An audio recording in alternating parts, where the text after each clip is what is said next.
정책 토론회를 시작하도록 하겠습니다.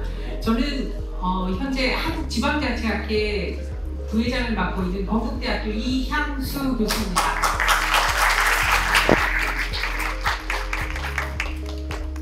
오늘 토론회는 3분이 발제를 하시고 이후 9분의 토론자를 모시고 종합토론이 있겠습니다. 각 발제 시간은 15분입니다. 3분의 발제자가 지금 준비를 하고 계신데요. 최환용 법제연구원 본부장님의 특례시 법적 지위 확보 및 사무 이양에 대한 발제가 있겠습니다. 첫 번째 발제 맡은 최환용입니다.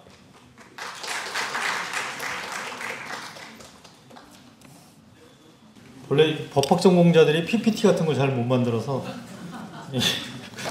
글로 쭉 썼는데 간단하게 말씀을 드리겠습니다. 이미 지난 11일 날 특례시 지원 특별법안이 입법 예고가 됐습니다. 정부 내에서 여러 가지 논의를 통해서 특례시 지원 특별법안이 미흡하지만 입법 예고됐다는 점이 굉장히 중요한 의미를 가지는 것 같습니다. 이 발제문 쓰기 전에 그 사실을 알았으면 아마 안 썼을 것 같은 생각이 드는데요. 왜냐하면 법안이 발의가 된 걸 가지고 뭐 다른 이야기를 하는 게 되게 어려운 이야기거든요. 근데 그럼에도 불구하고 조금 더 이런 점들이 추가됐으면 좋겠다, 이런 차원에서 발제를 드리겠습니다. 원래 우리나라의 지방자치단체의 종류는 법률로 정한다고 해서 법률에 유보되어 있습니다. 우리나라 헌법 제117조 2항에 그 내용이 있고요. 그렇다고 해서 이 지방자치단체 종류를 법률로 정할 때 이게 완전히 형성의 자유가 무한정으로 이렇게 주어진 건 아니거든요. 결국은 지방자치의 본질에 맞게 지방자치단체의 종류를 정하라고 하는 것이고, 이른바 차등분권, 행정의 특성에 따라서 분권이 이루어져야 되고 그것이 더 효율적이고 주민에게 더 좋은 서비스를 줄 수 있다라고 하는 이런 쪽 이야기는 이미 수십 년간 이제 해온 얘기 아니겠습니까? 그런 결과로 우리가 특례시가 인정됐다라고 볼 수 있는데요. 근데 이게 지방자치법 제2조가 아니라 지방자치법 198조 2항 1호에 따라서 특례시라고 하는 명칭이 비로소 이제 법률로 들어온 거거든요. 특례시라는 명칭을 써도 돼 안 돼? 라고 하는 의문이 생기신 거죠. 왜냐하면 우리나라 지방자치법 제2조에는 지방자치단체의 종류를 특광역시, 특별자치시, 도, 특별자치도, 그 다음에 시군구 두 가지로 구분하고 계층제, 이제 복층제의 방식으로 정하고 있습니다. 이론상으로는 지방자치단체는 각각의 법인격을 갖고 있고 따라서 동등한 것이죠. 결국은 이제 관할 구분, 그 다음에 사무 배분의 기준 등에 있어서 기능과 사무가 이제 다른 방식으로 배분이 됩니다. 우리가 지방자치법 제2조에서 광역행정과 기초행정을 구분하고 있고, 기초, 광역, 중앙으로 이어지는 행정체제, 이른바 이제 보충성의 원칙이라고 하는 측면에서 이러한 행정체제가 주민의 복리 증진에 기여하고 또 효율적으로 이루어질 것이다 라고 이제 판단을 한 것으로 우리가 입법자의 그 취지를 추론을 해볼 수가 있죠. 근데 광역자치단체는 종래 이제 서울특별시 행정특례에 관한 법률에 따라서 서울특별시가 설치가 되는 거고요.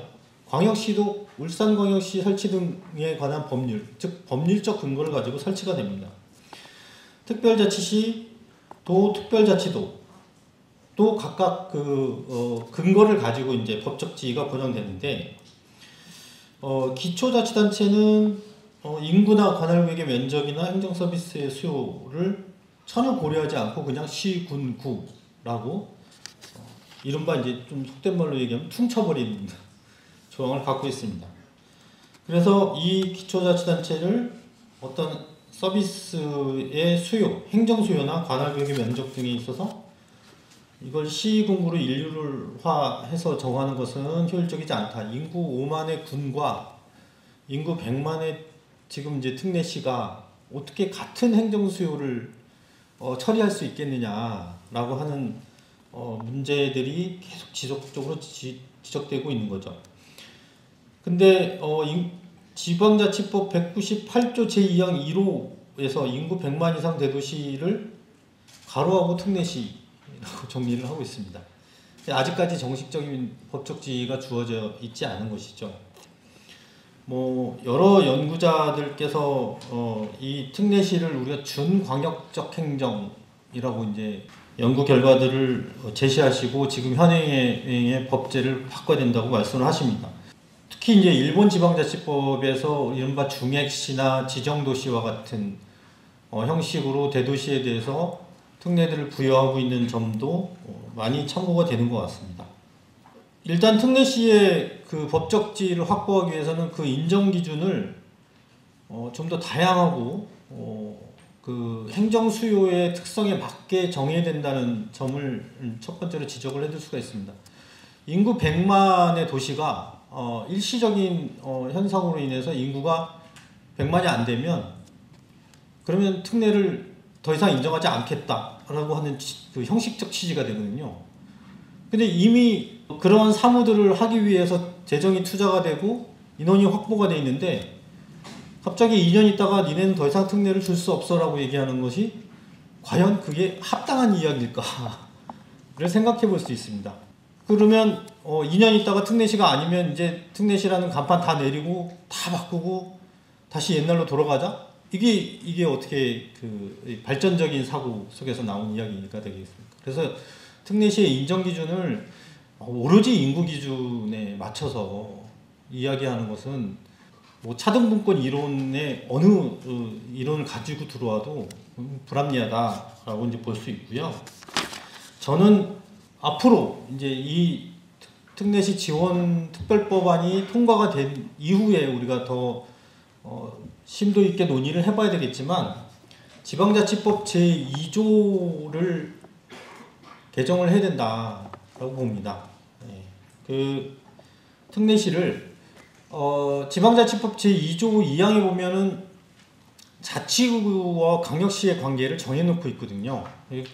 자치구의 경우에는 광역시의 사무 중 일부를 제한해서 자치권을 일부러 제한할 수 있다는 근거를 두고 있습니다. 근데 저는 도와 특례시의 관계, 또 중앙정부와 특례시의 관계를 지방자치법 제2조에서는 정해놔야지 혼란이 없을 것 같다는 생각이 듭니다. 그래서 정부 또는 도가 처리해야 되는 사무의 정부 또는 일부를 자율적으로 처리할 수 있는 시로서 특례시를 둔다고 명확하게 법적 지위를 확보해야 된다는 그 내용을 적어놨고요.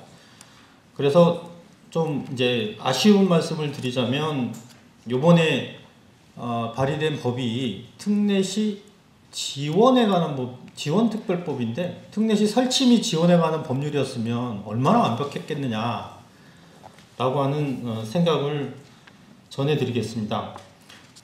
이렇게 제가 말씀드리는 게 특례시가 뭔가 정말 중요해서 이렇게 말씀드리는 까닭도 있지만 사실은 특례시에 사는 주민들의 법적 불안전성을 해소하기 위한 논거로 말씀을 드리는 겁니다.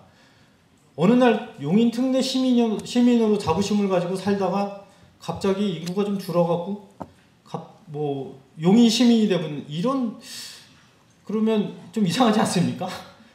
대한민국 국민이 갑자기 이상한 그 나라의 국민이 되는 듯한 느낌이 들 거고 그러면 시민으로서의 자긍심이나 참여도 이런 것들이 굉장히 많이 저하될 것 같습니다. 그리고 그런 측면 그거를 법학자들은 법적 안정성이라고 얘기하는데 법이 기본적으로 안정성을 부여해야지 행정을 신뢰하고 따르게 되는 거 아니겠습니까? 그런 부분들을 좀 말씀을 드리고요.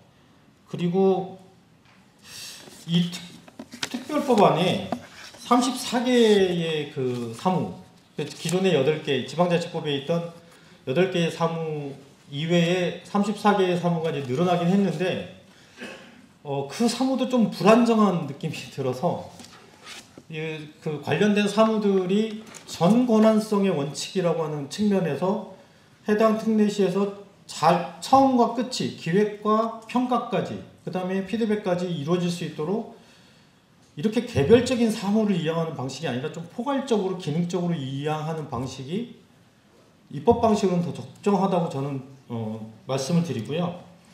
그리고 앞으로 특례시 사무 중에 제가 그 예시를 들어놨는데, 이 특례시를 인정하는 건 대도시의 행정 수요를 고려한 거 아니겠습니까? 근데 도시 생활에 필요한 공공 서비스 사무가 의외로 많이 빠져 있습니다. 뭐 산림 관계 뭐 이런 그 개발 관련된 그 사무들도 있지만, 예를 들어서 일반 도시가스 사업에 관한 허가 권한 같은 것들이 그런 건데요. 일반 도시가스 사업이라고 하는 것은 대도시 행정에 있어서 생존 서비스 아니겠습니까? 생존에 필요한 필요 불가결한 서비스인데 이 권한은 지금 이양이 안 돼 있습니다. 이게 도시 주민한테 굉장히 중요한 서비스인데 이런 것들은 특례시장한테 허가권을 이양하는 게 적정하지 않겠냐고 보고요. 그 다음에 계획 수립권의 자율성 확보인데 아까 도 행정 전체에서 이게 겹치는 경우가 생기거든요. 계획 권한이 겹치지 않겠습니까? 근데 최소한 그 도지사가 그 수립하는 계획 중에 특례시와 관련되어 있는 부분들은 그 도시 공간의 조성과 관리와 관련되어 있는 계획 수립권은 기본적으로 도시계획권이 이양되어 있는데 이걸 또 다른 방식으로 도의 관할 구역과 겹치게 만들 필요가 있겠느냐는 말씀을 드리겠습니다. 한 가지 더 말씀드리면 이런 거죠. 녹색건축물 조성지원법 보시면 지역별로 건축물 에너지 총량 관리를 하게 되어 있거든요. 이게 정말 대도시에 필요한 권한인데 이게 여전히 시도지사가 하고 있습니다. 이런 권한들은 우리가 우리가 이제 탄소 중립 도시를 지향한다든가 도시의 성격에 따라서는 굉장히 중요한 문제일 수 있는데 시도지사가 그 광활한 이 도에서 특례시 부분까지 다 세심하게 신경 써가면서 계획을 수립할 일은 없을 거고 결국은 위임을 해서 할 텐데 이걸 자율적으로 가지도록 하는 방법을 생각해 봐야 될 것 같고요. 그 다음에 중앙정부의 직접 교섭권 강화 사무라고 제가 이렇게 표현을 해놨는데 특례시 사무에 대한 시도지사의 승인권이 규정되어 있는 경우가 많습니다. 여기 계신 시장님들 잘 아시겠지만 중앙정부에서 행정권한을 지방자치단체로 이양할 때도 이 승인권이나 협의권과 같은 허들은 걷어들이는 게 지금 추세거든요. 지방시대위원회에서 지금 그런 작업들을 계속 끊임없이 하고 있습니다. 근데 도와 특례시의 관계도 저는 그렇게 해야 된다고 봅니다. 그래서 도의 특례시에 대한 승인권은 최소화할 필요가 있다고 보고요. 예를 든다면 도시재생 활성화 및 지원에 관한 법률에 보면 이미 전략계획 수립권자의 범위에 시장 군수가 있어요. 그리고 시장 군수의 도시재생 전략계획의 수립 또는 변경의 경우에는 거꾸로 도지사의 승인을 받게 되어 있거든요. 이게 도시공간의 조성과 관리에 관련된 사무인데 이걸 도지사한테 가서 승인을 받고 하라는 게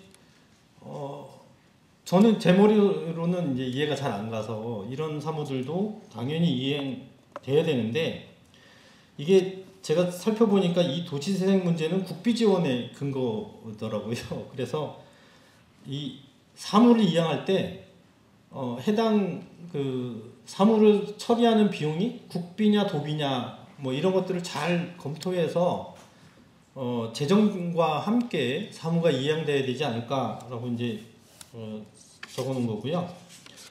그다음에 행정 서비스의 접근성 개선과 관련된 건데 예를 들어서 문화산업진흥기본법에 보면 유통전문회사의 설립 지원과 관련해서 시도지사한테 신고하게 되어 있거든요. 그 도청 소재지로서 기능하고 있는 특례시의 경우라면 접근성의 문제는 좀 희박할 수 있습니다. 근데 좀 더 먼 곳이라면 도로 가야 되죠. 예를 들어서 고양시에서 유통전문회사를 하고 싶으신 사업자는 수원까지 가서 도청을 찾아가고 그 신고를 하고 그럼으로써 비로소 이제 지원을 받는 방식이 되는데 너무 번거로울 것 같아요. 그런 경우는 특례시로 사무를 이양한 것이 어떨까. 그래서 지금까지는 중앙정부에서 지방자치단체로 사무를 이양하는 기준들을 정립해 왔다면 지금부터는 특례시로 사무 이양을 받기 위한 합리적인 기준들을 좀 더 정립하고 거기에 따라서 사무들을 발굴하고 특례를 받아오는 것이 그게 더 순서일 것 같아서 그런 제안들을 드리면서 제 발표를 마치도록 하겠습니다. 감사합니다. 네, 감사합니다. 자, 그러면 이어서 두 번째 발제를 해주시겠습니다. 대전세종연구원의 김흥주 연구위원께서 특례시 재정특례 강화라는 발제를 해주시겠습니다. 부탁드립니다.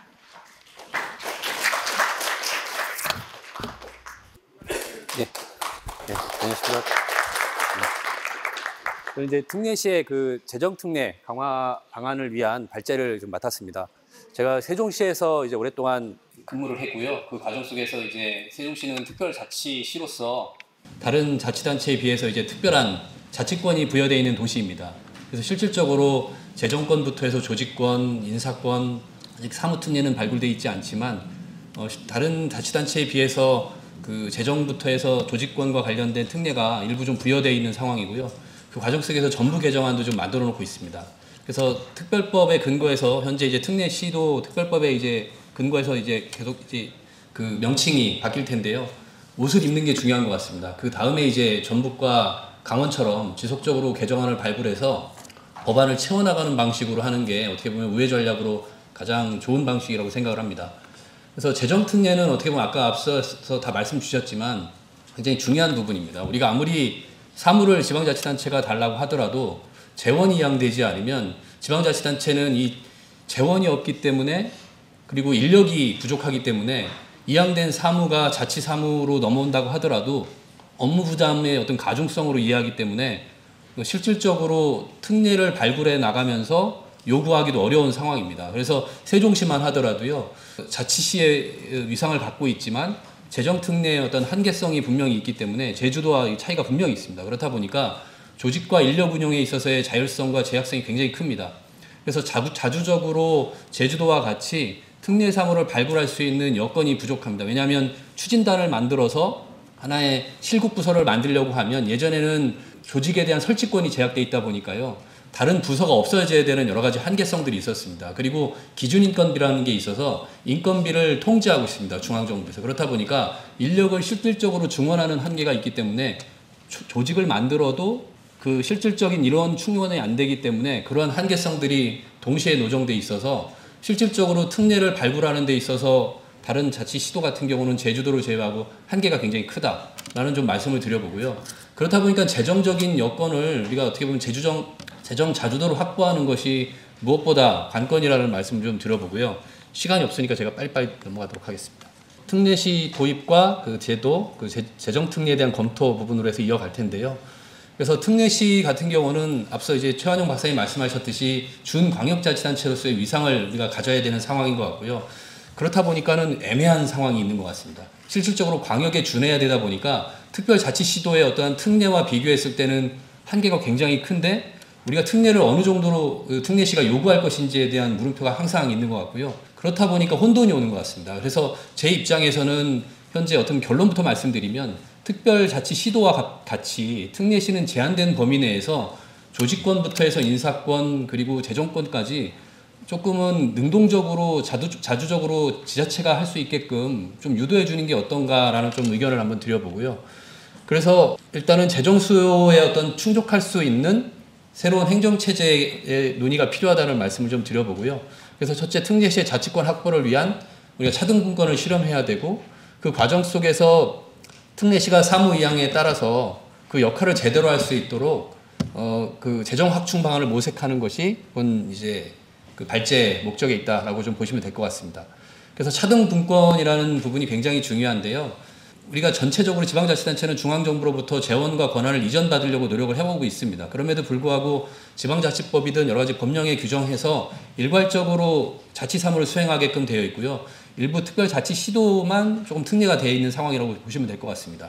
그러다 보니까는 자치권을 가져오려고 하고 있지만 사무부터 해서 재정, 인력 모든 부분이 어떻게 보면 획일적인 부분이 있는 한계가 있다라는 부분에서 100만 도시의 특례시가 위상을 가져가면서 그러한 광역 행정의 수요를 대응할 수 있는 어떤 체제를 마련해야 될 필요성, 그리고 균형 발전의 의미가 담겨 있다. 특례시는 무엇보다도 광역시가 있는 도시와 없는 도시에 대한 발전 차이가 굉장히 크게 나오는 걸로 알고 있습니다. 전주시와 광주시를 비교하더라도 그 전남의 광주 광역시가 승격이 되면서 재정 규모가 전주에 비해서 훨씬 커지는 이런 상황을 맞이했거든요. 지역 발전 정도도 달라지고 결국은 광역으로 승격되는 도시가 있는 도시와 없는 도시의 발전 정도의 차이를 우리가 감안한다면 균형 발전 측면에서라도 우리가 특례시를 보장해줘야 될 필요성이 있지 않을까라고 생각을 하고 쟁점 부분인데요. 어떻게 보면 도의 기능 변화가 있을 수 있습니다. 왜냐하면 특례시로 권한과 재원이 이전되기 때문에 도세가 약화될 수 있다라는 어떤 한계점들을 어떻게 특례시가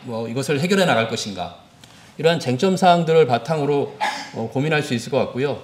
그래서 지방자치법상에서 특례시가 일부 우리가 그 특례 어떤 사무 이런 것들로 좀 규정이 돼 있고, 그리고 지방자치 균형발전 특별법에 근거하면 그 재정특례 부분이 있습니다. 재정특례 부분에 조정교부금을 일부 줄 수 있게끔 돼 있고, 그리고 징수교부금에 대한 특례가 있는데, 이 중에서 징수교부금의 한계는 뭐냐면 100분의 10범 이내에서 도세를 징수한 시에게 그 교부금을 줄 수 있게끔 돼 있지만 대통령령에 근거하고 있으나 이것이 실제적으로 규정돼 있지 않은 부분이 있습니다. 실효성이 없는 현재 사문화된 조항이라고 보시면 될 것 같고요.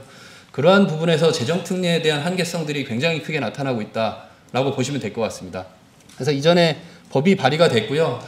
지금 잘 보이지 않아서 먼저 임기 만료 폐기된 법안과 함께 3개의 의원입법 발의된 법안과 지금 행정안전부에서 지금 정부 입법으로 해서 법안을 내놓은 거로 알고 있는데요. 저는 조속히 어쨌거나 그 법안의 내용과 상관없이 법안을 우리가 제정을 해서 특별 특례시로서의 위상을 갖는 것이 무엇보다 더 중요하겠다라는 말씀을 한번 드려보고요. 그래서 한계점은 제가 아까 말씀드렸습니다. 이 재정특례에 관한 부분이 있지만 어떻게 보면 지역자원시설세 소방분 같은 경우도 목적세에 가깝기 때문에 자율성이 굉장히 한계가 있고요. 징세 제가 잊어버렸습니다. 내려서 도세로 내려주는 그 징수교부금과 관련된 것도 지금 대통령령에 규정되어 있지 않기 때문에 그런 한계가 있다라는 말씀을 좀 드려보고요. 그래서 조세 유형과 이전 재원의 관계를 쭉 좀 보실 수 있습니다. 그렇다 보니까 이제 국세와 지방세의 구조를 보실 수 있을 것 같고요. 그래서 국세에서의 직접세와 간접세로 나누어지는 부분, 그 안에서 이제 담배 소비세라든가 지방 소비세, 부가가치세의 지금 23.5%가 내려가고 있는데, 실질적으로 이런 국세의 지방이항에 대한 논의도 있고요. 국세의 지방이항에 대한 논의 중에 지방 소비세를 기초세로 하자는 얘기도 있었습니다. 그러나 이제 어떻게 보면 민간 최종 소비 지출이라고 해서요. 제가 카드를 갖고 있어서 카드를 제가 이 지역에서 소비한 것만 잡히는 것이 어떻게 보면 여기서 살면서 소비하는 것만 잡히는 게 민간 최종 소비 지출이거든요.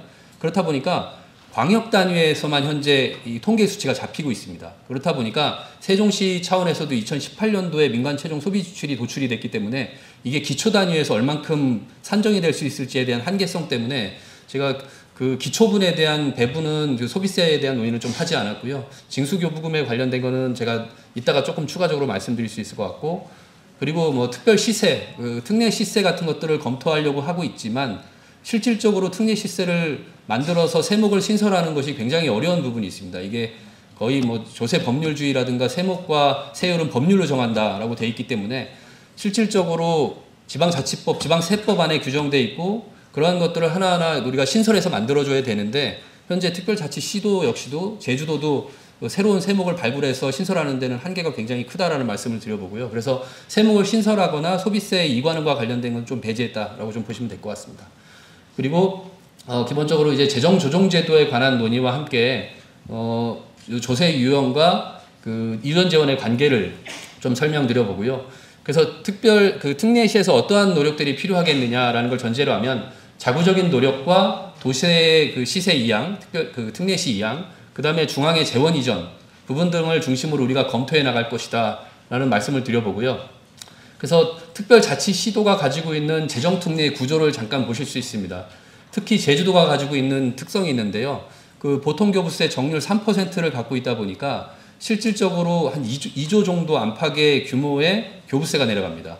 그렇다 보니까 인건비를 충당하는 데 있어서요. 2조는 충분한 어떤 재원이 되기 때문에 조직의 증원부터 해서 그 조직의 설치까지 굉장히 그 교부세가 주는 장점이 굉장히 큽니다. 그렇다 보니까 그 제주도는 교부세 정률로 인해서 그 기준인건비 적용을 배제하고 있는 지역이기도 합니다. 그렇다 보니까 인력 증원이 자유롭고 조직 설치에 대한 그 자율성이 높다 보니까 특례든 뭐든 이렇게 발굴해낼 수 있는 여건들이 굉장히 크다라는 좀 말씀을 드려보고요. 결국은 우리가 궁극적으로 검토해낸 재정 특례 중에 하나는 저는 교부세를 어떻게 확보해 나가면서 자율성 있는 우리의 재원으로 확보해 나갈 것이냐, 운영할 것이냐, 이것이 가장 중요한 어떤 함이라고도 생각을 하고 있는데요. 그래서 이제 세종시조차도 이러한 그 재정 특례가 한계가 굉장히 크다라고 좀 보시면 될 것 같습니다.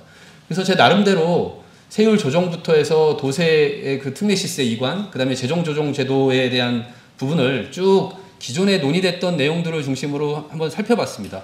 그래서 그 특례시에서 어떠한 그 도세에서 시세로 이관될 수 있는 세목이 어떤 것이 있을 것인가 등등을 이렇게 살펴봤더니 취득세, 차량분이 가장 합당하겠다라는 좀 판단이 들고요. 이게 약간 분리돼 있고 도와 어떤 시군이 운영하는 그 자동차세와 그 부동산 취득세 관련된 것들이 좀 분할돼 있어서 시군에서 충분히 할 수 있는 게 자동차와 관련된 취득세입니다. 그렇다 보니까 특례시에서 충분히 운영할 수 있는 재원이기 때문에 이것을 좀 이전해 주는 방식으로 가는 것, 그리고 뭐 일부 소비세라든가 이런 부분들도 기존에 했던 스탠스는 있는데요. 우리가 좀 유지하는 방식으로 가고, 그리고 소방안전 교부세와 관련된 것들은 지역자원시설세 소방분인데 이 부분에 대한 것도 이전을 얘기하고는 있지만 목적세로 거의 들어가고 있기 때문에 자율성의 한계가 굉장히 커서 실질적으로 도세에서 가장 합당하게 고려할 수 있는 것 중에 하나는 취득세 차량분이 아니겠느냐라고 좀 생각을 하고요. 그리고 앞서 말씀드렸듯이 국세 2항에서 소비세 규모를 우리가 25.3%에서 한 26%, 뭐 70%를 올려서 잉여분을 기초분으로 올릴 수 있겠지만 현재 그것을 받을 수 있는, 그러니까 소비세가 늘어나면서 지방 소비세를 받을 수 있는 통계 수치의 개발이 필요하다는 생각이 듭니다. 그래서 민간 최종 소비 지출의 근거에서 도출돼서 배분되기 때문에 이러한 통계 지표를 특례시에서 어떻게 잡아서 가져갈 수 있느냐, 이것이 어떻게 보면 소비세를 가지고 오는 가장 중요한 그 맥락이라고 좀 생각을 하는데요. 그런 부분들을 좀 검토해야 될 것 같고, 그 다음에 지방재정 조정제도에서 그 징수교부금과 관련된 부분도 100분의 10범위내에서 나와 있지만 이 부분을 우리가 좀 더 이제 법령에 정해서 대통령령 안에서 그 구체적인 기준을 좀 만들어서 징수교부금을 받을 수 있는 이러한 것들을 좀 검토해야 될 것 같고, 그렇다 보니까 조정교부금의 그 규모가 축소될 수가 있습니다. 시세가 이전되고, 그리고 조정교부금의 일부를 뭐 특례로 해서 그 특례시에 주게 돼 있긴 하지만 실질적으로 도세가 이관되면서 조정교부금이 축소될 수 있는 여지들이 있기 때문에 이런 부분을 어떻게 조정해 나갈 것이냐, 도와의 관계에서 이러한 부분들도 좀 검토해야 될 것 같고요. 그러한 내용들을 이제 좀 살펴볼 수 있을 것 같습니다. 그래서 보통교부세에 대한 부분을 조금 더 우리가 나중에 정교하게 좀 살펴봐야 될 거라는 생각을 좀 하고요. 좀 넘어가도록 하겠습니다. 네, 시간이 없어가지고. 그래서 현 정부에서의 국정과제는 어떻게 보면 전 정부와는 조금 차이가 있습니다. 예전에는 그 재정의 그 뭐랄까요, 그 확충 쪽이 어떻게 보면 전 정부의 국정기조라고 한다면 현 정부에서는 재정 자주도를 제고하면서 재정 건전성을 유지하는 방안이 무엇보다 가장 중요한 그 국정기조이기 때문에 지금 여기에서 보면 그 재정 자주도를 확충하기 위한 방안에서 보시면 조정교부금이랑 지금 조정교부금하고 재정보존금이라고 있는데 지금 조정교부금으로 통합되어 있기 때문에 국가에서 지원해주거나 도에서 내려주는 시군에 내려주는 조정교부금을 통해서 그 재정자주도를 제고하고자 하는 것이 국정과제에 들어가 있고, 현재는 우리가 이러한 틀에서도 한번 고민해 볼 수 있지 않을까라고 좀 생각을 해보고요. 그래서 재정 건전성 차원에서 우리가 이 재정 자주도 그리고 이런 것들을 어떻게 확충해 나갈 것이냐, 저는 이제 나름대로 제가 도식을 그려서 중앙정부의 재원을 조금 줄이면서 그 안에서 교부세 정률도 좀 법정률도 좀 올려주고 국고보조금은 일부 좀 줄여 나가면서 지방지원으로 이렇게 만들어가는 하나의 그 방향성을 가지고 이렇게 설명할 수 있을 것 같은데요. 한계는 지금 충분히 있습니다. 왜냐하면 지금 세수 결손이 굉장히 크게 일어나고 있어서 한 80조 정도 된다고 해서 국세 규모가 굉장히 줄어나가고 있어서 교부세를 어떻게 확보할 것이냐는 굉장히 한계로 작용하고 있다고 생각을 합니다. 그럼에도 불구하고 우리가 그 차등분권을 실험한다는 차원에서 지금 지방시대라는 것이 어떻게 보면 균형 발전을 추진하고자 하는 가장 중요한 수단이기 때문에 우리가 그 지방시대라는 차원에서 우리가 분권을 지향해야 되고 그 과정 속에서 차등분권을 우리가 실험한다고 한다면 전 특별자치시도와 함께 특례시가 그 각각의 영역에 따라서 실험해 볼 필요성이 있다고 생각을 합니다. 그래서 그러한 측면에서 우리가 중앙에서 어느 정도 보존을 해주면서 지방이 자주적으로 그 사무도 발굴하고 조직과 인력을 운영할 수 있는 체계를 만들어주는 것이 중요하다는 좀 생각을 하고요. 그래서 현재 아까 말씀드렸듯이 기준인건비에 대한 한계 때문에 인력 운영과 조직 설치에 대한 제한성이 있다. 물론 이제 지방자치법상에서 조직 설치에 대한 자율성은 이제 넘겨졌다고 하지만 기준인건비의 적용으로 인해서 실질적인 조직 설치를 통한 인력 배분이 어려운 실정이다. 그러니까 굉장히 어려운 부분이 있다라고 좀 보시면 될 것 같고요. 그래서 저는 이제 교부세에 대한 얘기를 한 번 더 정리를 해드리면 교부세가 갖고 있는 16개의 그 측정 지표가 어떻게 보면 기준인건비 항목과 거의 유사합니다. 그렇다 보니까 교부세에서 내려주는 그 기초수요 항목이요. 실질적으로 인건비를 반영하고 있다라는 말씀을 드려보고요. 그래서 교부세에서 일부 보정을 받으면 전 인건비 적용에서 있어서의 굉장히 자율성이 높아지기 때문에 실질적으로 특별자치 시도뿐만 아니라 특례시가 자율적으로 그리고 주도적으로 자기의 어떤 특례 사무를 발굴할 수 있는 여건을 만들 수 있다. 어떤 추진단을 만들어서 특례 사무를 만들고 그 특례 사무를 발굴하면서 협의체를 구성하면서 지원위원회 같은 형태를 제안해 볼 수 있고 그 지원위원회 같은 형태를 국조실에서 입법 반영할 수 있는 어떤 체계들을 유기적으로 연결시켜 나가면은 저는 충분히 가능성이 있다고 생각을 하기 때문에 실질적으로 특별자치 시도가 그 광역시에 비해서 권한이양이 상당히 돼 있는 편인데 굉장히 요원한 상태입니다. 그런데 그 특례시가 광역시와 비교했을 때 어느 정도의 특례를 가져갈 것인가에 대한 모호성이 저는 충분히 있다고 생각을 하거든요. 저는 그 결을 좀 맞춰야 된다는 차원에서 기존에 있던 그 도로부터 이관되는 특례에 대한 자율성을 어떻게든 높여가는 방식으로 우리가 좀 설계해야 되지 않을까라고 좀 생각을 하고 있습니다. 그래서 결국은 이러한 재정적 특례는 저는 사무의 이양과 함께 조직 인력의 구성 이런 여러 가지 것들을 한 번에 해결해 줄 수 있는 부분이기 때문에 실질적으로 재정 확충이 무엇보다 중요하다는 생각이 들고 그리고 특례시가 이제 특별법상으로 이제 규정돼서 이제 입법 발의되면서 시행될 텐데요. 그 과정 속에서 이러한 재정 특례와 관련된 것들을 특례시가 서로 협업하면서 그 교부세부터 이렇게 하나하나씩 좀 채워가면 어떨까. 물론 굉장히 지난한 과정이 있어야 될 것 같다는 생각을 하는데요. 그러한 그 방향성을 가지고서 우리가 특례시를 설계해 나가야 되지 않을까라고 좀 생각을 하고 있습니다. 그래서 여기 이제 그러한 설명들이 조금 들어가 있다고 보시면 될 것 같습니다. 그래서 재정 특례와 함께 그 입법적 특례도 우리는 나중에 고민해 볼 수 있겠지만 지금 특별 특례시에서 이러한 입법적 특례를 어떻게 구성해서 내려달라고 할지에 대해서는 한계가 분명히 있기 때문에 이러한 그 입법적 특례에 대해서도 나중에 조금 고민해 볼 필요가 있다. 왜냐하면 세종시만 하더라도요. 도시계획을 한다고 하더라도 세종시가 아닌 뭐 강원도, 세종시는 약간 행복도시법에 의해서 또 제약되는 부분이 있기 때문에 강원도가 예전에는 그 도시계획을 한다고 하더라도 도시계획을 위해서는 농지와 산지법의 적용을 받아서 농림부 장관이나 산림청장의 허가를 다시 받아야 되는 이러한 여건들 한계들이 있었거든요. 그렇다 보니까 실질적으로 조례로 할 수 있는 여러 가지 특례들을 입법적으로 만들어야 되는 부분이 있기 때문에 현재로서는 우리가 논의할 수 있는 선상은 좀 아니라고 생각은 하지만 향후에 입법적인 부분에서의 특례를 어떤 식으로 만들어갈 것인가도 고민해야 될 것이다 라고 좀 말씀을 드려보고요. 그리고 하향적인 어떤 지정 방식이 필요하지 않겠냐라고 말씀을 드려보고 싶습니다. 우리는 어떻게 보면 정부가 나온 가이드라인 안에서 특례가 지정되는 상황인데 일본의 경우만 하더라도 의회에 신청을 하면요. 단체장이 이것을 의회 의결 후 광역자치단체의 동의와 함께 중앙정부에서 이런 것들을 요건을 만들어주는 어떻게 보면 우리나라보다는 하향적인 지정 방식으로 하는 특례시의 운영 방식인데 우리도 조금 어떤 하향식의 방식이 필요하지 않겠나라는 좀 말씀을 드려보고요. 여기까지 발표를 좀 말씀드리겠습니다. 네, 감사합니다. 끝으로 전국 대도시연합연구원 협의회 정지훈 연구위원님의 특례시 지원 특별법 제정 방안 연구에 대한 발제가 이어지겠습니다. 예, 안녕하십니까. 인사드리겠습니다. 세 번째 발제를 맡은 용인시정연구원 정지훈입니다.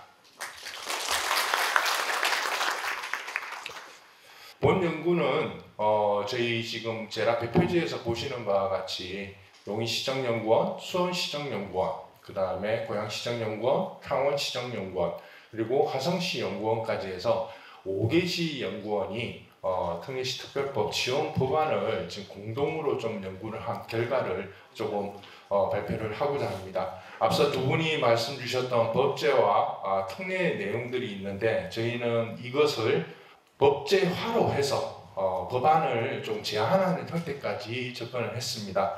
행안부에서 입법 예고를 하는 바람에 발표 자료는 이게 지금 이미 한 인쇄 때문에 넘겼던 형태입니다. 그래서 좀 법안에 좀 차이는 있으나 기존에 했었던 거에서 해가지고 조금 뭐 중복되는 것도 있습니다. 제가 지금 이거를 지금 슬라이드를 보기가 힘들어서 조금 기웃기웃하면서 좀 발표를 해도 이해를 좀 부탁드리겠습니다. 그래서 지금 전체 목차는 4개인데 지금 시간이 조금 오버된 관계로 굉장히 좀 취약을 해서 좀 핵심적인 내용만 좀 말씀을 드리겠습니다. 자, 첫 번째 이제 특례시 지원 특별법 필요성인데요. 여기 지금 보시게 되면은 이제 그 지방시대위원회가 출범이 되면서 저희가 그동안 이제 특례시에 대한 것들이 출범이 됐고 이 방향성이 좀 바뀌게 됩니다. 근데 여기에서 중요했던 거는 첫 번째 페이지에서 저희 특례시 입장에서는 좀 곤란했던 게 지방시대위원회에서는 광역자치단체를 중심으로 지방분권을 조금 크게 논의하는 경향이 좀 있었습니다. 근데 저희 특례시 쪽에서는 이 중광역의 어떤 권한이라든지 그런 입장에서 저희가 조금 그게 필요를 했습니다. 그래서 조직도 상에서도 보시게 되면은 뭐 지방 핵심국이 중심이 됐고 지방 분권국은 구순위로 됐고 뭐 이런 게 뭐 큰 의미가 있냐 없냐 뭐 논의가 있을 수는 있으나 그래도 저희 특례시 입장에서는 이런 그 자치분권위원회에서 지방시대위원회로 변화가 되면서 거기에 대한 해가지고 강조점을 어디에 두느냐 그게 이제 일명 중요한 부분이었습니다. 그런 과정에서 저희 그 특례시 지원 특별법에 대해서 정부 입장의 변화가 생깁니다. 이상용 시장님께서도 말씀 주셨듯이 3월 25일 날 윤석열 대통령이 23번째 민생토론회가 저희 용인 특례시에서 열렸는데 이때 명시적으로 특례시 지원 특별법 제정 약속을 해주셨습니다. 그러면서 말씀 주셨던 여기 보시는 TF가 구성이 되고 지원특별법은 이제는 가시적으로 올해 안에는 어떻게든 해가지고 해야 된다라고 해서 TF가 구성이 돼서 그게 나온 게 저번 금요일 날 입법 예고된 안이 되겠습니다. 근데 여기서 지금 보시는 것처럼 현재 그 특례시 제도는 앞서 첫 번째 발제자가 말씀 주신 대로 법적 지위가 아닌 행정적 명칭에 좀 국한되어 있다는 것, 그 한계를 또 가지고 있고 행정소유에 대응한 권한 확보가 조금 미흡하다는 것, 이게 가장 큰 약점으로 작용했던, 한마디로 얘기하면 여기 지금 신문 기사에도 나오는 것처럼 허울뿐인 특례시였었습니다. 그게 그래서 저희 그 오계시 연구원 쪽에서는 특례시 제도 개선 필요성을 절실하게 느꼈고, 그리고 인구 100만 대도시 관리상의 한계, 광역시급 자치 및 도시기반 역량 성장, 그리고 국가 균형발전, 지방분권이나 자치권한 확보, 이 세 가지의 큰 방향성을 가지고 특례시가 말 그대로 대도시로서 국제 경쟁력을 가진 이런 자치분권에서의 어떤 그 상징적인 존재로서 조금 이제 발전될 필요성이 있다. 앞서 두 번째 발제자가 그 얘기해 주신 제주특별자치도, 이게 저희가 제도상을 했었을 때 어떻게 보면은 저희가 가장 요구하고 싶은 권한입니다. 근데 이게 전체적인 국가 균형 발전에서 그거를 특례시에 줄 수가 지금 없는 그 한계는 명확히 있기 때문에 저희는 그 한계성을 가지고 두 번째인 특례시 지원 특별법 제도화 현황을 조금 살펴보게 되면, 이게 그냥 오늘 당장 나온 얘기가 아닙니다. 보시면 아시겠지만 2014년 제일 처음은 경기도 수원 특정광역시 설치되는 관할 법률안이라는 의원 입법 발의를 시작을 해서 이때부터 시작을 해서 100만 대도시에 대한 것들이 이제 좀 점점 나오기 시작하면서 현재 이런 과정들 연역을 거치면서 지금 저번 주 금요일 날 행안부 입법 예고안도 나왔지만은 제일 마지막에 특례시 지원에 관한 특별법안인 김성애 의원님의 의원 발의들도 여러 건이 지금 되어 있어서 말씀 주셨던 지금 입법 예고되고 나서 이제 40일 동안 회람을 하고 연말에 이제 제정이 되는데 그렇게 되면 국회의원님들께서 제정해 주신 발의들이 이제 병합 심리가 들어갈 겁니다. 그렇게 되면은 이게 어떻게든 해가지고 좀 완성된 법률안이 지금 나올 것으로 지금 예상을 되고 있고 거기에 오늘 제가 발표드리는 저희 그 오계시 연구원에서 이제 법률안에 대한 조문의 기초성을 저희가 조금 말씀드리고자 합니다. 그래서 관련 사항들은 발표 자료로 가름을 하고 재정 논리 정립 부분인데요. 저희 이것도 마찬가지로 저희 오계시 연구원에서 근본 연구로 하루아침에 나온 게 아닙니다. 저희가 계속 특례시 쪽에서 이 일의 필요성을 가지고 보시는 바와 같이 1차 공동 연구가 2021년에 수행이 됐습니다. 그때 해가지고 특례사무 발급 및 이양 관련 연구를 수행을 했고요. 그때는 이제 사무 이양 관련 중심이었죠. 그리고 2차 공동 연구 때는 2022년도에 특례시 지정 특별법 제정 관련 기초 연구라 그래서 창원시정연구원의 이재성 선임연구원님 지금 책임으로 해가지고 이게 계속 매년간 연구를 해왔습니다. 그리고 여기에서 저희가 연구를 하면서 환경변화 쪽에서 지금 저기 보시는 바와 같이 이런 어려움들이 있었습니다. 첫 번째 특별법, 지원특별법을 제정을 하기 위해서 중앙정부의 미온적인 태도, 그 다음에 광역도 부정적인 태도, 그리고 특별법 제정 공감대 미형성 이 세 가지 환경에 대해서 저희들이 연구를 하면서도 계속적으로 현실적 한계로 작용을 했습니다. 즉 뭐냐면은 지금 이제 입법 예고를 했기 때문에 첫 번째는 좀 해결이 됐습니다. 근데 계속적으로 말씀드린 대로 해가지고 입법 예고안을 보게 되면은 실질적으로 시도는 됐지만은 재정 특례와 어떤 조직 특례라든지 실질적인 거는 아직 미비합니다. 그리고 광역도 같은 경우에는 말 그대로 저희가 지금 창원 특례시도 좀 그렇지만은 나머지 4개 특례시가 전부 경기도에 있습니다. 그러면은 이제 경기도에서 말 그대로 이거는 지방자치법 현재 시행령에 되게 되면은 시행령에 별표 2, 3, 4가 있는데 별표 2가 광역시에서 할 수 있는 거나 그 다음에 3위 해가지고 50만 이상 대도시고 4가 이제 100만 대도시입니다. 그렇게 되면 뭐냐면 지금 현재로서는 광역도의 권한을 특례시로 좀 가지고 와야 되는 이게 이제 기본적으로 산술적인 건데 이렇게 되면 광역도에서 이제 특례시로 이걸 줄 수 있는 이게 지금 그 태도가 지금 부정적인 게 분명히 있었습니다.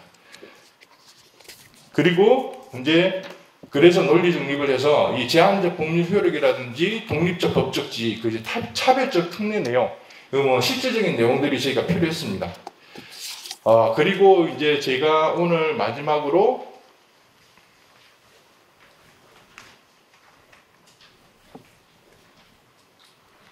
슬라이드가 안 넘어가네요. 네, 됐습니다. 그래서 오늘 핵심 내용입니다. 지열법 재정방위 저희 오계시 연구원에서 핵심적으로 좀 넘겨주실래요? 이게 지금 배터리가 다 됐는지. 다음 슬라이드가 안 넘어가요. 예. 보시는 바와 같이 지금 오른쪽 하단에 그림이 지금 보이실 겁니다. 이거 좀 잘 안 보이실 수도 있는데 지금 현재 특례시는 위계상 중앙정부하고 광역도 안에 포함되어 있는 형태인데 이게 이제 특례시 미래는 단계별로 해서 약간 이 특례시가 그 도의 원 안에서 점점 더 빠져나오는 형태로 시간적인 효력을 가져야 된다. 거기에 개를 맞췄고 그 다음 페이지 좀 주시겠습니까? 그래서 저희가 특례시 아까도 말씀드렸던 지금 그 화성시장님께서 말씀드렸던 각 시마다 특징이 다 틀립니다. 그렇게 됐었을 때 특례시 행정환경에 맞는 권한량이 좀 필요한데 그래서 모델을 저희가 크게 좀 3개를 잡았습니다. 경제산업 모델이 필요한 특례시, 국토교통 모델이 필요한 특례시, 그 다음에 행정안전 모델이 필요한 특례시. 그러니까 중점적으로 어디를 하든 3가지가 다 같이는 가야 되겠죠. 이제 그런 형태로 특례시의 어떤 특성과 그런 것들을 반영한 모델이 좀 되어야 된다. 라고 해서 다음 페이지에 특례시 지원 특별법 3대 핵심 방향으로 제일 첫 번째, 요번에도 좀 아쉬웠는데 광역도와의 협상 근거 마련이 좀 법제화가 좀 되어야 된다. 지금 입법 내부에 보시게 되면 국가의 책무와 특례시의 책무는 있습니다. 근데 도의 책무가 지금 빠져 있습니다. 그래서 광역도하고 실질적으로 협상을 할 수 있도록 그게 지금 필요하지 않냐. 그게 첫 번째 방향이었고, 두 번째는 특례 권한의 설정입니다. 근데 여기에서 지금 권한들, 의향들을 많이 얘기를 하시는데, 저희 연구원에서도 그렇고, 각 시에서도, 실무진에서도 했는데, 핵심 권한의 의향이 필요합니다. 실질적으로, 의회 의장님들도 그렇고, 시장님들 얘기하셨지만, 가지고 왔을 때 시민들이 체감할 수 있는 그 권한의 의향이 되는데, 그냥 뭐, 줘도 되고, 안 줘도 되고, 그냥 단순하게 되는 의향들은 와봐야지, 그게 해가지고 실질적으로 체감이 잘 안 됩니다. 근데 그것도 마찬가지로 재정과 인력이 같이 와야 되는데 사무만 넘어오는 경우가 많습니다. 그래서 이제 그게 좀 필요했고, 그리고 세 번째는 저희가 이 입법 예고가 되기 전에 이 발표자를 넘겼기 때문에 최소한 단계적으로 법제화가 필요했기 때문에 논쟁적 법률 조문은 조금 지양하자. 그 나중에 그러니까 단계적으로 가야 된다. 그래서 제일 민감하게 반응하는 재정 특례에 대해서는 이걸 구체적으로 지금 두 번째 우리 발제해 주신 김홍주 박사님께서 좀 속 시원한 얘기 해 주셨는데 자동차세 가져오자, 뭐 가져오자, 막 그런 얘기들이 있습니다. 그런 것들을 했으면 좋겠는데 그걸 넣는 순간 일단 다른 자치단체에 조금 반대를 받을 수 있기 때문에 이런 어떤 재정 특례는 좀 신중하게 논의하는 걸로 그렇게 갔고요. 그 다음 페이지 보게 되면은 그래서 특례시 지원 특별법 입법 구성안은 전체 법 구조상 해가지고 목적 범위 이렇게 지금 쭉 되어 있습니다.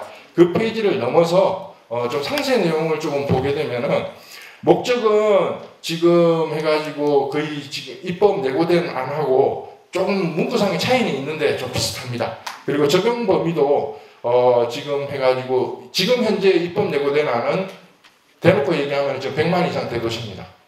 그 기준을 지금 하고 있고, 첫 번째 발제자께서 얘기해 주신 대로 해가지고, 그럼 인구 기준이 무너지면은 특례시를 안 할 거냐.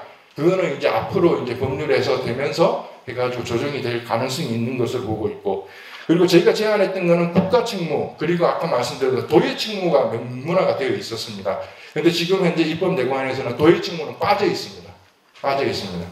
그리고 이제 기본 계획은 동일하게 되어 있습니다. 이 기본계획 수립에 의해서 행안부에서 해가지고 해서 앞으로 특례시가 기본계획 수립을 통해서 어떤 특례를 좀 달라, 그리고 어떻게 만들어 나가겠다, 이게 좀 핵심적인 내용이 될 수 있겠고, 이 부분은 저희 이제 화상시까지 포함해서 5개 특례시가 공동으로 좀 기본계획 수립해서 이쪽 부분 구체화시키는 방향으로, 어쨌든 법률이 공포가 되면 1년 뒤에 이제 시행을 하거든요.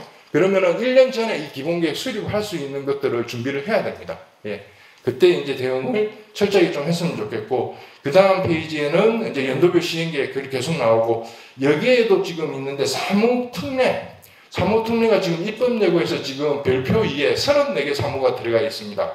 지금 입법예고 지금 행안부 안에서는. 근데 거기에서 창원시에만 해당되는 소방특례 빼놓고는 나머지 3개시는 지금 총 해가지고 33개의 특례가 되어 있는데, 이게 지방자치법 시행령 별표 4에 그 100만 대도시 8개가 있었고, 저희가 이전에 지방시대위원회하고 자치분권위에서 심의 의결된 사무만 지금 해가지고 확정이 된 사무만 들어와 있습니다.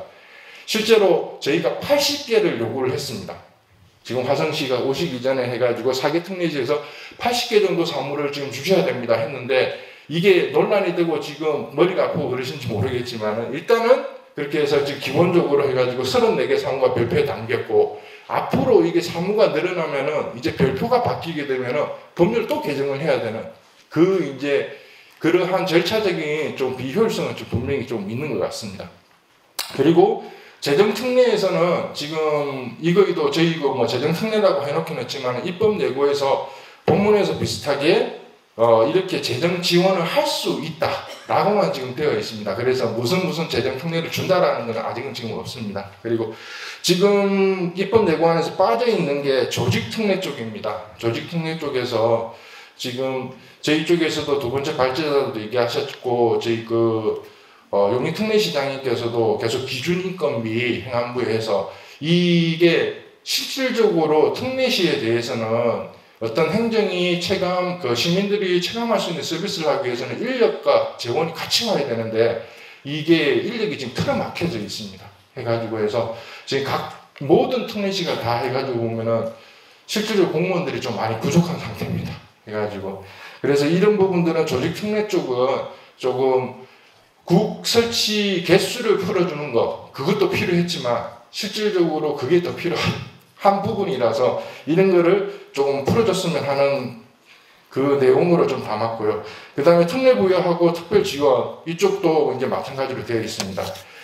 자, 그래서 다음 페이지 보시게 되면은 좀 참조를 해 주십시오. 저희 쪽 5개시가 제정을 했었던 법률 전문입니다. 법률 전문에서 일단은 저희가 여기에서 시작을 해서 목표는 제주특별자치도가 가지고 있는 그 권한까지 요원하게는 하겠으나 해가지고 가는 게 목표가 되겠습니다. 저희 5개시 연구원에서 이 특례시라는 이 역할에 대해서 시장님과 시의회장님들 그리고 시민들과 함께 저희 특례시가 특례시답게 조금 갈 수 있도록 특히 재정특례는 뭐 천천히 갈 수만 있다고 하더라도 조직특례 그거부터 해야지 시민들이 먼저 좀 체감을 하실 수가 있을 것 같습니다. 그 시간부터 해서 저희가 지속적으로 연구를 해서 행안부 입법 예고안도 그렇고 나머지 그 특례와 관련된 부분에서 저희가 논리적으로 5기시 시정연구원들이 공동으로 대응을 하든 아니면은 어떤 그 연구원에서 저희가 또 주도적으로 그렇게 하든 모든 논리 개발에 있어서 저희 연구원들이 최선을 다하겠습니다. 그래가지고 이상으로 제 발표를 마치도록 하겠습니다. 들어주셔서 감사합니다.